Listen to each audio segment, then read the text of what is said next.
இந்த ஒரு சிவன் கோயில்ல மட்டும்தான் இந்த காட்சியை நீங்க பார்க்க முடியும். இன்னைக்கு நம்ம திருவாரூர் தியாகராஜர் கோயிலுக்கு தான் வந்திருக்கோம். இந்த கோயில சிவபெருமான் ராஜாவாக இருந்து இந்த ஊரையும் மக்களையும் காத்துட்டு வராரு. தமிழ்நாட்டிலே மிகவும் பிரம்மாண்டமான கோயில்கள்ல இந்த கோயிலும் ஒண்ணு.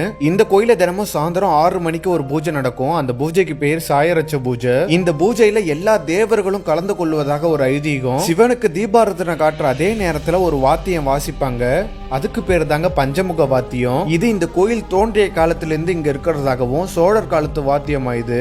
அது மட்டும் இல்லாம இந்த வாத்தியத்தை ஒரு பரம்பரையை சார்ந்தவங்க மட்டும்தான் வாசிக்க முடியுமா. இன்னைக்கு ஒரு பெண் அதை வாசிச்சுட்டு வராங்க.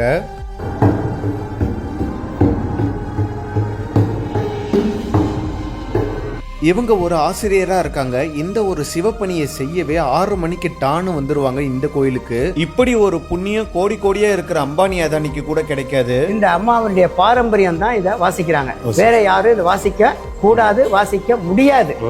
இறைவன் கொடுத்த வரம் அது. இது ஏன் வாசிக்கிறதுனா, அவர் யோகமும் போகமும் தரக்கூடிய ஒரு தியாகராஜர்.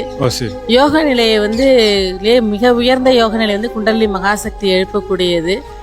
அதை ரொம்ப ஈஸியா இந்த வாத்தியத்தை முழு இசைக்கு இசை மெல்லிய இசையால ஏற்றி கொண்டு வந்துடலாம். அதுதான் இதுக்கு மிக சிறந்த சிறப்பு. தியாகராஜர் மேலேருந்து வந்தப்பவே நாங்கள் அந்த கோயில் தோன்றிய காலத்துலேருந்து இசைக்கிற சுத்தமத்தலம் வாசிச்சுட்டு இருக்கோம். அவரோட வந்ததுதான் அந்த சுத்தமத்தலமும் இதுவும். பேர் பாரசைவர்கள் நாங்கள் எங்களுடைய இனத்துக்கு பேரு. இங்க திருவாரூர்ல எங்களுக்கு முட்டுக்காரங்கிற ஒரு பட்டம் உண்டு. திருவாரூர்ல அந்த தேவர்களே தவறமா பாக்குற இந்த பூஜையை நம்ம பார்த்தா ஒரு பிரதோஷத்தை பார்த்ததுக்கான புண்ணியம் நமக்கு கிடைக்குமா? அதனால இத ஒரு நித்திய பிரதோஷம்னு சொல்றாங்க. அதாவது திருவாரூர்ல தினமும் பிரதோஷம்னு. வாழ்க்கையில என்னதான் கஷ்டம் இருந்தாலும் 6 மணிக்கு இந்த பூஜையை போய் பாருங்க. அப்ப ஆரூரா தியாகேசான ஒரு வைப்பு கிடைக்கும் பாருங்க. அப்பாப்பா வேற லெவலுங்க. 15 நாளைக்கு ஒரு வாட்டி தானே பிரதோஷம் வரும்.